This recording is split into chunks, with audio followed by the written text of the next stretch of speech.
اعوذ باللہ من الشیطان الرجیم بسم اللہ الرحمن الرحیم الحمد للہ رب العالمین والصلاة والسلام علی اشرف الانبیاء والمرسلین وآلہ الطیبین الطاہرین. اعوذ باللہ من الشیطان الرجیم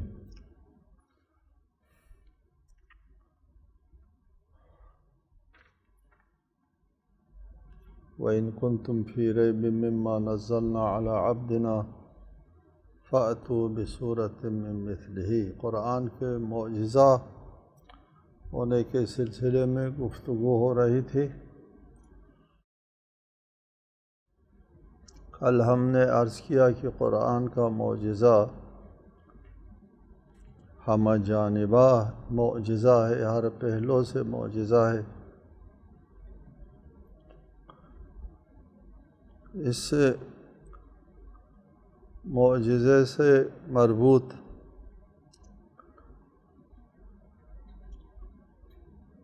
بہت سے مباحث ہیں. یہاں ہم ساری مباحث بیان نہیں کر سکتے. البتہ جب قرآن کا یہ چیلنج ہوا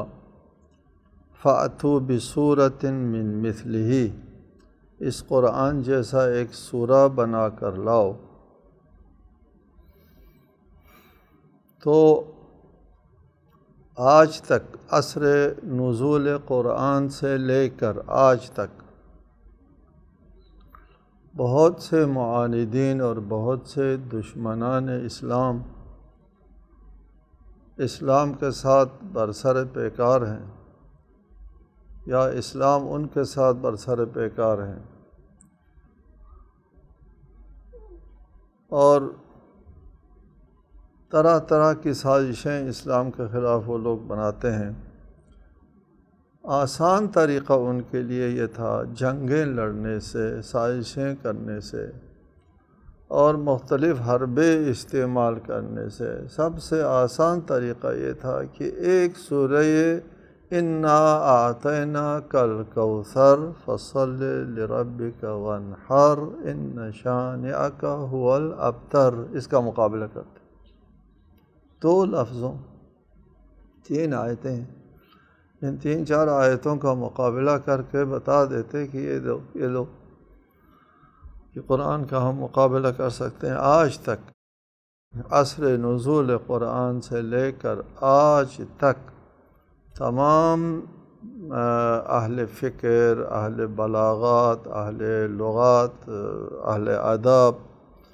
ادبی شاہکار بہت سے لوگوں نے بنائے، لیکن ایک آیا یا ایک سورہ قرآن کا مقابلہ کرنے سے عاجز رہے. کچھ لوگوں نے کوشش کی ہے سورہ حمد کا مقابلہ کرنے کی کوشش کی ہے اور مضحکہ ہے. وہ اس طرح مثلا انہوں نے بنایا الحمد للرحمن رب الاکوان ملک الدیان لک العبادہ و بک المستعان اہدنا صراط الایمان، اور کہا یہ دیکھو یہ ہم نے مقابلہ کیا ہے سورہ حمد کا، اور ہم نے جو بنایا ہے وہ زیادہ فصیح ہے. مقابلہ کرنا ہوتا ہے کسی کلام کا تو 100% انہی معانی، انہی محتویات اور انہی مضامین کے اوپر مشتمل، اور تعبیر 100% ان کی اپنی ہوتی ہے، اس کو مقابلہ کہتے ہیں. نہیں کہ الحمد کے اللہ کی جگہ الحمدللہ کی جگہ رحمان رکھ دیا، ملک کی دیان رکھ دیا، اور مالک کی یوم الدین کی جگہ رب عالمین کی جگہ اکوان رکھ دیا. لفظ بدلنے کو مقابلہ نہیں کہتے. اور پھر بھی یہاں پر محققین نے بہت سے ان کا مذاق اڑایا ہے کہ رب اکوان کے ساتھ نہیں ہوتا، رب عالمین کے ساتھ ہوتا ہے، اکوان کے ساتھ خالق ہوتا ہے. اکوان کون؟ وجود معنی کہتے ہیں. وجود کے لیے موجد اور خالق کی ضرورت ہوتی ہے. بہرحال نہیں بنا سکے، کوششیں کی. ایک نے کہا اِنَّا أَعْطَيْنَاكَ الْجَوَاهِرَ فَصَلِّ لِرَبِّكَ وَحَاجِرْ، اس قسم کے مقابلوں کی جو کوششیں ہوئی، ان کوششوں سے اگر وہ یہ کوششیں نہ کرتے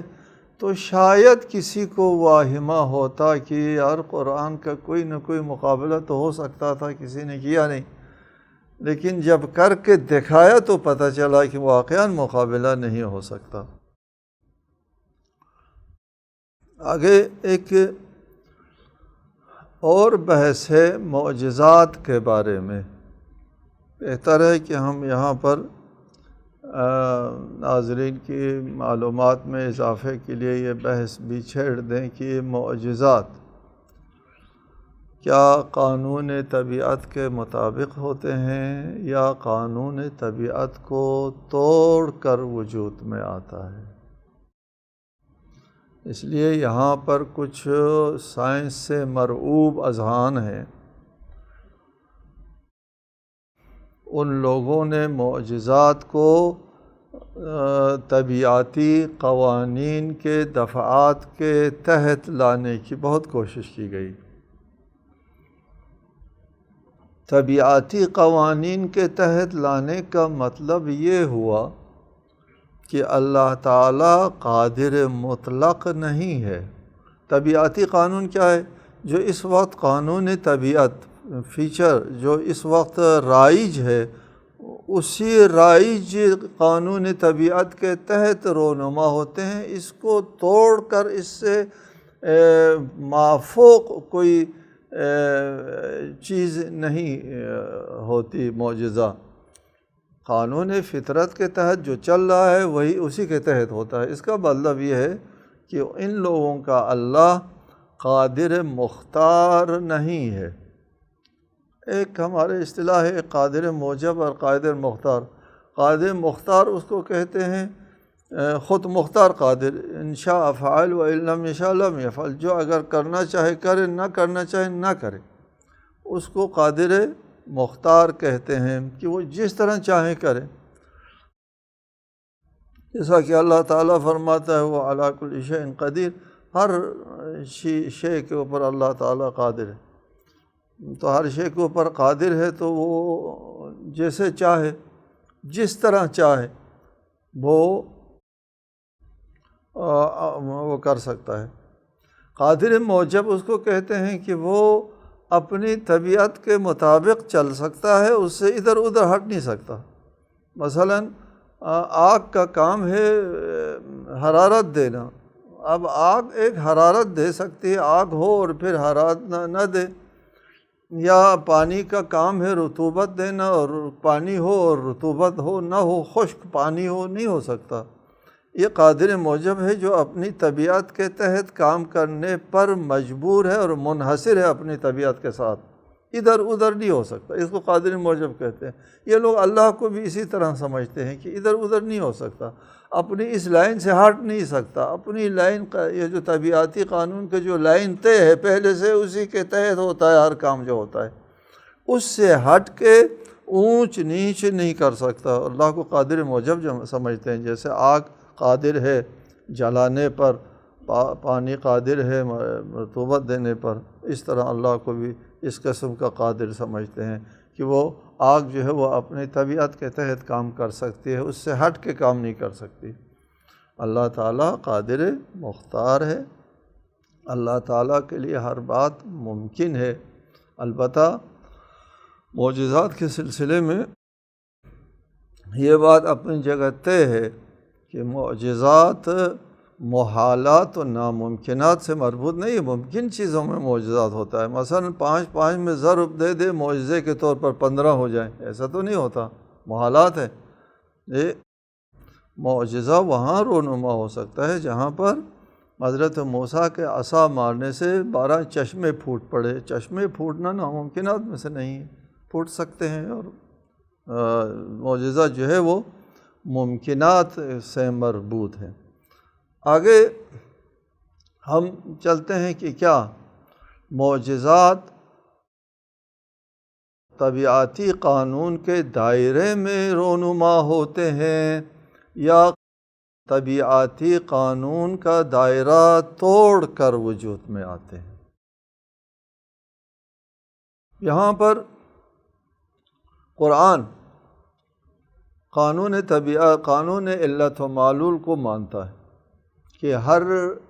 ہر چیز کے، ہر معلول کے پیچھے اس کی علت ہوتی ہے۔ کوئی جسم پھیلتا ہے تو اس کے پیچھے حرارت جو ہے وہ علت ہے، بغیر کسی علت کے خود سے بلا وجہ جسم پھیل نہیں سکتا مثلا،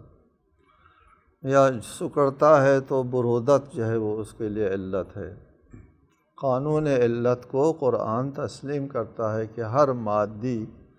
واقعہ اور حادثے کے پیچھے کوئی نہ کوئی علت ہوا کرتی ہے، بغیر علت کے از خود وجود میں نہیں آتا۔ اللہ تعالیٰ کا بہت سی جگہوں پر استدلال ہے نظام علت و معلول سے، اور یہی کائنات میں موجود چیزوں سے اللہ تعالیٰ کے وجود پر استدلال ہوتا ہے قرآن میں جا بجا۔ لہٰذا اس طرح کوئی نظریہ نہیں ہے کہ یہ معجزات جو رونما ہوتے ہیں اس کے پیچھے کوئی علت نہیں ہے، ایسے ہی رونما ہوتے ہیں بغیر کسی علت کے، علت کے قانون کو تسلیم کرتے ہیں۔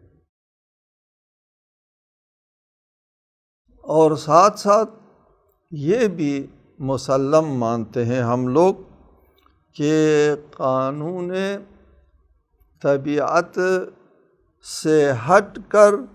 معجزات رونما ہوا کرتے ہیں۔ جی، قانون طبیعت کو توڑ کر معجزہ وجود میں آتا ہے، اس کو بھی ہم تسلیم کرتے ہیں۔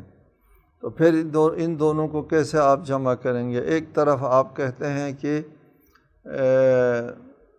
معجزات کے پیچھے علل و اسباب ہوتے ہیں، بغیر علل و اسباب کو کوئی واقعہ رونما نہیں ہوتا، اس قانون کو آپ تسلیم کرتے ہیں۔ دوسری طرف آپ کہتے ہیں کہ معجزات کے پیچھے یہ عام طبیعتی قوانین کے تحت کے علل و اسباب نہیں ہوتے، تو پھر یہ کس قسم کے علل و اسباب ہوتے ہیں؟ اس کے لیے ہم یہ عرض کرتے ہیں کہ دنیا میں رونما ہونے والے واقعات جو ہے وہ تین قسم کے ہیں۔ ایک عام طریقے سے جو معمول کے واقعات پیش آتے ہیں، ان واقعات کے پیچھے اس کی اپنی علت ہوتی ہے، ہر شے کی اپنی علت ہوتی ہے، جدا، ہر چیز سے ہر چیز صادر نہیں ہوتی۔ ایک دوسری چیز، ایسے واقعات بھی رونما ہوتے ہیں جس کے پیچھے مادی علل و اسباب نہیں ہوتے۔ یہ بھی آپ کے علم میں ہے، جیسے دعا کے اثرات ہیں، دعا کے پیچھے آپ کے مادی علل و اسباب جو ہے وہ کار فرما نہیں ہوتے ہیں، ارادہ الہی ہے۔ اور تیسری چیز معجزات ہیں، معجزات رونما ہوتے ہیں، لیکن معجزات کے پیچھے جو علل و اسباب ہیں، علل و اسباب یقیناً موجود ہیں، معجزات کے پیچھے جو علل و اسباب ہیں وہ سب کے لیے قابل تسخیر نہیں ہے علل و اسباب، بغیر علل و اسباب کے نہیں ہوتے، لیکن وہ علل و اسباب باقی لوگوں کے لیے، سب کے لیے قابل تسخیر نہیں ہے۔ یہاں سے معجزہ اور غیر معجزہ میں فرق آ گیا۔ اگر وہ علل و اسباب، دعا سبب ہے آپ کے لیے، دعا بھی کر سکتے ہیں، ہر کوئی کر سکتا ہے، اگر وہ علل و اسباب قابل تسخیر ہے تو وہ معجزہ نہیں ہے، اور اگر اس کے پیچھے موجود علل و اسباب قابل تسخیر نہیں ہے تو وہ معجزہ ہے۔ جی، یہاں سے مثلا ہم کہتے ہیں کہ ایک لاٹھی کا، عصا کا اژدہا بن جانا، ایک لاٹھی کو آپ خاک میں دفن کریں اور چیزوں کے ساتھ ملائیں اور پھر وہ کسی اژدہا کی غذا بن جائے، وہاں سے اگنے والے پودے، سبزے وغیرہ، اور پھر وہ کسی اژدہا کا حصہ بن جائے طبیعتی قانون کے تحت، تو بہت لمبا وہ ہوتا ہے سلسلہ۔ اس طرح ایک عصا ایک اژدہا میں تبدیل ہو سکتا ہے کہ اژدہا کی غذا بن جائے اور اس کا انڈا بن گیا اور پھر بچہ دیا اور پھر اژدہا ہو گیا، اس عصا سے اژدہا بن گیا۔ اس کے جو عناصر ہے، اژدہا میں موجود عناصر جو ہے وہ وہی ہے جو اس عصا میں ہے۔ ترکیب و تحلیل میں فرق ہوتا ہے، دنیا میں تمام چیزیں جو ہے وہ اس میں تبدیلی فرق ہوتا ہے عناصر کی تجزیہ تحلیل سے۔ اس طرح ایک عصا اژدہا میں بدل سکتا ہے، لیکن ایک حضرت موسیٰ کے عصا کے پھینکتے ہی فوراً اژدہا میں بدل جانا کسی قانون طبیعت کے تحت ممکن نہیں ہے۔ اور قانون طبیعت کے تحت ایک عصا کو ایک عرصے کے بعد اژدہا میں تبدیل کرنا ہر شخص کے لیے شاید ممکن ہو کہ وہ اژدہا کی غذا بنائے کسی اور اس کا انڈا بن جائے اور پھر اژدہا بن، یہ ہو سکتا ہے، اور کوئی اس علل و اسباب کو تسخیر کر سکتا ہے اتنے عرصے میں اور مدت میں، اور لیکن فوری اور آنی طور پر ایک عصا کو اژدہا میں تبدیل کرنا قانون طبیعت کے تحت قابل توجیہ نہیں ہے۔ یہاں جو علت اور سبب کار فرما ہے کہ عصا اژدہا بن جائے فوراً اور پھر واپس دوبارہ عصا بن جائے، یہ اس کے پیچھے جو علت اور سبب ہے، علت ہے، وہ قابل تسخیر دوسروں کے لیے نہیں ہے۔ کسی کو اگر آپ کی دعا سے شفا ملتی ہے یا دوائی سے شفا ملتی ہے وہ قابل تسخیر ہے، اور اگر ید مسیحا سے شفا ملتی ہے تو وہ علت اور سبب جو ہے وہ قابل تسخیر نہیں ہے۔ دوائی آپ کے لیے قابل تسخیر ہے، دعا قابل تسخیر ہے، لیکن ید مسیحا کے تحت جو شفا ملتی ہے، جو مردے زندہ ہوتے ہیں، یہ کسی کے لیے قابل تسخیر نہیں ہے۔ لہٰذا ہمارے وہ اہل تحقیق اور مفسرین اور محققین علماء جو سعی کرتے ہیں، اگرچہ وہ اپنی جگہ صاحب علم ہیں، سعی کرتے ہیں معجزات کو قانون طبیعت کے تحت لانے کی، وہ دراصل اللہ کو قادر مختار نہیں سمجھتے، قادر موجب سمجھتے ہیں کہ یہ قانون طبیعت جو قانون چل رہا ہے اسی کے تحت رونما ہو سکتا ہے، ادھر ادھر نہیں کر سکتا۔ لہٰذا ہمارے نزدیک قانون طبیعت کا توڑنا معجزہ ہے، اور معجزے کے پیچھے جو کار فرما علل و اسباب ہے اس کا ناقابل تسخیر ہونا معجزہ ہے۔ یہاں پر ہم اس سلسلے میں اس بحث کو ختم کرتے ہیں، اور آپ کے لیے نہج البلاغہ کا فرمان قرآن مجید کے بارے میں جو قرآن کے وہ اوصاف بیان ہوئے ہیں جو شاید کسی سے رسالت مآب کے بعد بیان ہونا ممکن ہو، ہمارا نظریہ ہے، ہمارا موقف ہے۔ نہج البلاغہ میں مثلا توحید کے بارے میں مولا امیر المومنین علیہ الصلاۃ والسلام کا ایک خطبہ ہے، انبیاء کے بغیر کسی اور انسان سے ناممکن ہے کہ توحید کے اوپر اس قسم کا خطبہ دے دے۔ اسی طرح ہم کہہ سکتے ہیں کہ قرآن مجید کے اوپر، قرآن مجید کے فضائل میں اور حقائق بیان کرنے میں اس طرح کا فرمان اور کوئی پیش نہیں کر سکتا۔ ارشاد فرماتے ہیں ثم انزل علیہ الکتاب، پھر اللہ تعالیٰ نے رسول اللہ کے اوپر کتاب نازل فرمائی، نورا لا تطفئ مصابیحہ، یہ قرآن ایسا نور ہے جس کی قندیلیں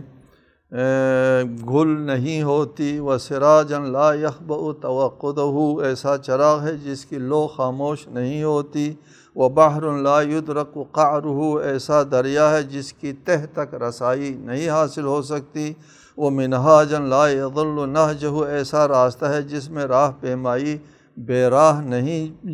جا سکتا، وشعاع لا یظلم ضوءہ، ایسی کرن ہے جس کی روشنی مدھم نہیں پڑتی، وفرقانا لا یخمد برہانہ، ایسا حق و باطل میں امتیاز کرنے والا ہے جس کی دلیل کمزور نہیں ہوتی، وتبیانا لا تہدم ارکانہ، ایسا کھول کر بیان کرنے والا ہے جس کے ستون منہدم نہیں ہو سکتے، وشفاء لا تخشی اسقامہ، ایسی سراسر شفا ہے جس کے ہوتے ہوئے روحانی بیماریوں کا کھٹکا نہیں رہتا، وعزا لا تہزم انصارہ، وہ سراست عزت و غلبہ ہے جس کے یار و مددگار شکست نہیں کھاتے، وحقا لا تخذل اعوانہ، ایسا حق ہے، وہ سراپا حق ہے جس کے معاون بے یار و مددگار نہیں چھوڑے جاتے۔ فہو معدن الایمان و بحبوحتہ، وہ ایمان کا معدن اور مرکز ہے، وینابع العلم و بحورہ، وہ علم کے چشموں اور سمندروں سے عبارت ہے، وریاض العدل و غدرانہ، عدل کا چمر اور انصاف کا حوض ہے، واثافی الاسلام و بنیانہ، اسلام کا سنگ بنیاد اور اس کی اساس ہے، واودیۃ الحق و غیطانہ، حق کی وادی اور اس کا ہموار میدان ہے، وبحر لا ینزفہ المستنزفون، وہ ایسا دریا ہے جس سے پانی بھرنے والے ختم نہیں کر سکتے، وعیون لا ینضبها الماتحون، وہ ایسا چشمہ ہے جس سے پانی اٹھانے والے اسے خشک نہیں کر سکتے، ومناہل لا یغیضها الواردون، وہ ایسا گھاٹ ہے جس پر اترنے والے پانی کو کم نہیں کر سکتے، ومنازل لا یضل نہجها المسافرون، وہ ایسی منزل ہے جس کے راہ میں کوئی راہ بھٹکتا نہیں ہے، وَأَعْلَامٌ لَا يُعْمَى عَنْهَا السَّائِرُونَ، وہ ایسا نشان ہے، لا يعمی عنہ السائرون، وہ ایسا نشان ہے جس کے پر چلنے والے جو ہے وہ نظر سے اوجھل نہیں ہوتے، وَآکام لا یجوز عنہ القاصدون، وہ ایسا ٹیلا ہے جس کا قصد کرنے والا اس سے آگے نہیں گزر سکتے اس ٹیلے سے، جعلہ اللہ ریا لعطش العلماء، اللہ تعالیٰ نے اسے علماء کی تشنگی کے لیے سیرابی بنایا، وربیعا لقلوب الفقہاء، فقیہوں کے دلوں کے لیے بہار بنایا، ومحاجا لطرق صلحاء، نیک لوگوں کے راہ گزر کے لیے شاہراہ قرار دیا، ودواء لیس بعدہ داء، یہ ایسی دوا ہے جس کے بعد کوئی مرض باقی نہیں رہتا، ونورا لیس معہ ظلمۃ، ایسا نور ہے اس کے بعد تاریکی نہیں رہتی، وحبلا وثیقا عروتہ، ایسی رسی ہے جس کے حلقے مضبوط ہیں، ومعقلا منیعا ذروتہ، ایسی چوٹی ہے جس کی پناہ گاہ مضبوط ہے، وعزا لمن تولاہ، جو اس سے وابستہ ہو اس کے لیے سرمایہ عزت ہے قرآن، وسلما لمن دخلہ، جو اس کے حدود میں داخل ہوا اس کے لیے پیام صلح و امن ہے قرآن، وہدی لمن اتم بہ، جو اس کی پیروی کرے اس کے لیے ہدایت ہے قرآن، وعزا لمن تحلہ، جو اسے اپنی طرف نسبت دے اس کے لیے حجت ہے، اور آخر تک لے جانے کا وقت نہیں ہے، یہاں پر میں اس کو ختم کرتا ہوں، والسلام علیکم ورحمۃ اللہ وبرکاتہ۔